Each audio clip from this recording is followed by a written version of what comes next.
Pinalawak pa ang sakop ng paghahanap sa 6 na magkakaanak na natabunan ng landslide sa Balete, Batangas. Nasa frontline ng balitang yan si Rainiel Pawid.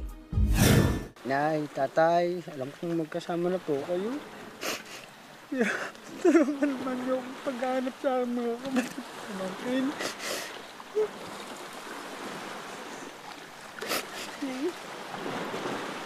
Hindi naman po ako titigil. Hanggat di ko po sila nakikita.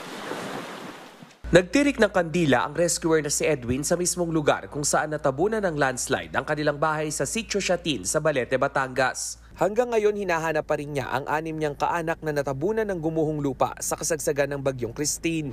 Unang narecover ni Edwin ang bangkay ng kanyang ama na nagpalutang-lutang sa Taal Lake. Matapos mag-alay ng dasal, itinuloy ni Edwin ang paghahanap sa kanyang mga kaanak na pinangangambahang inanod din sa lawa.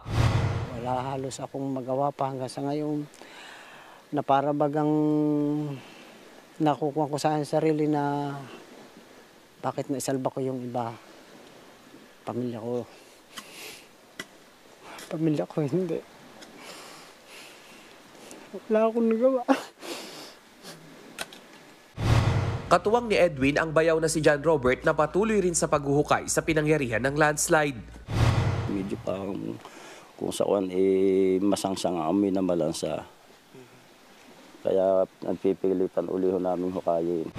50 metro mula nga doon sa kinatitirikan ng bahay ng mga Mendoza ay umabot dito yung ilang bahagi ng kanilang bahay. Sa ngayon, pahirapan pa ang paghahanap ng ating rescue team doon mismo sa buong bahagi nga ng bahay at sinabi nila na salasalabat na yung ilang troso doon sa ilalim ng tubig.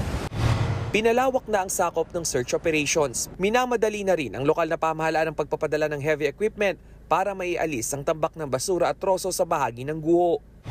Hanggang sa ngayong kasalukuyan, inikot na ang buong lawa ng Taal para lamang makita kung talagang meron ng labi na o katawan na makikita.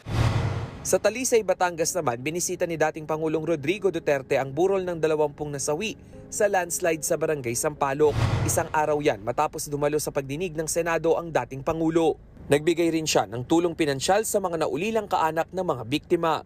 Nagbabalita mula sa frontline, Rainiel Pawid, News 5. Mga kapatid, may Los Baños po. Huwag magpahuli sa mga balita at impormasyong dapat ninyong malaman. Para sa mas malawak na balitaan at diskusyon, mag-follow at mag-subscribe sa social media pages ng News 5.